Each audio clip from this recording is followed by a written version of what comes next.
Good afternoon, everyone. My name is Sanifa Alcanda. My topic is the continuation of report of Mr. Kanakan, the badminton glossary. Na ay fault, a violation of playing rules, which can happen when serving, receiving, or during play. There's a service fault and general fault. Ang fault sa sports, particular sa mga larong badminton, ang fault ay tumutukoy sa mga violation sa mga laro. Ang fault ay maaaring maganap habang nagsaserving, receiving, or sa gitna ng laro. Flick, a quick raise and forming situation intended to surprise the opposition because it's changed a soft shot into a fast shot used firmly on the serve at the net.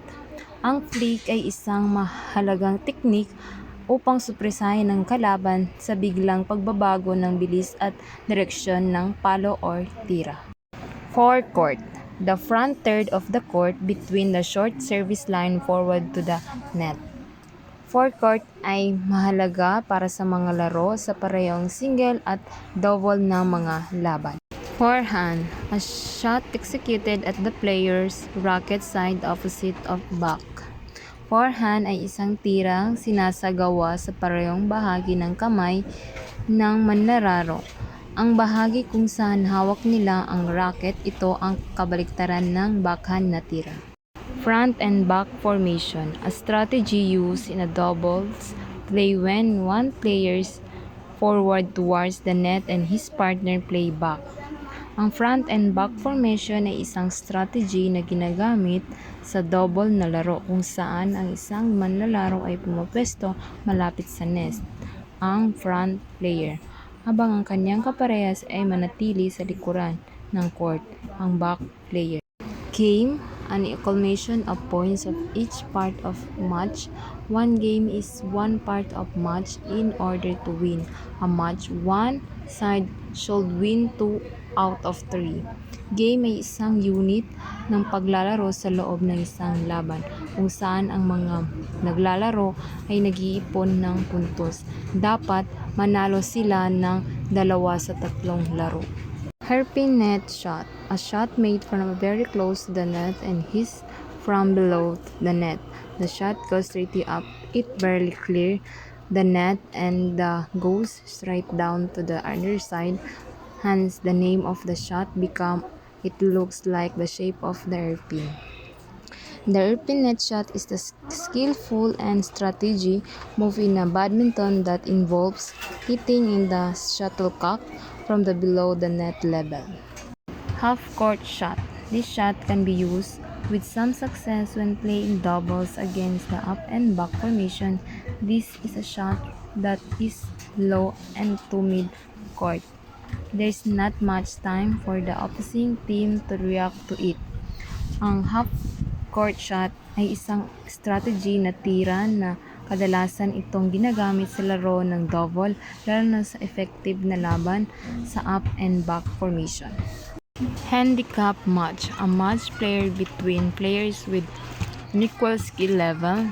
The weaker player does not have the score as many points as the stronger player to win, or the stronger player may be restricted some shot.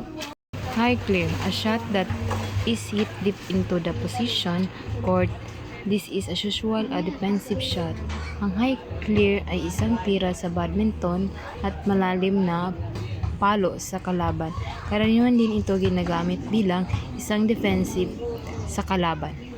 Left service court, one of the 2 service boxes that are on each side of the net where a player service it is score is odd, ay isa sa 2 service box na makikita sa bawat net. Ito ay ginagamit kapag ang kanilang score ay hindi umaatras. Let, a legitimate stoppage of play like when serving before the receiver is ready. When a let happen, the preceding play is not counted and the service is taken over. Long service line, the back line for the area into which a serve must land in the single play. It is the back boundary line. In the double, the line is 2.5 feet inside the back boundary line. Love. When a team has no score, they're said to have love as their score. So when the game starts, the score is love all. Match. A series of games in which a player should win two games to decide a winner. Ang match ay isang individual na sports tulad ng tennis, badminton at table tennis. Ang isang laro ay tumutukoy sa mga laro na nilalaro sa pamamagitan ng dalawang manlalaro o kupunan. Midcourt, the middle third of the court, halfway between the boundary line and the net. Ang midcourt ay tumutukoy sa middle third of the court sa mga sports tulad ng badminton, tennis at volleyball. Ito ay makikita ito sa halfway between boundary line at net. Mixed double, a double team with one male and one female. Ang mixed double, ito ay isang format ng double sa mga sports tulad ng badminton, tennis, kung saan bawat kupunan ay binubuo ng isang lalaki at isang babae. Net. The set is what is put across the middle of the court, which the player must hit the shuttlecock over the net. Is 5 feet tall at the center. That's my report. Thank you.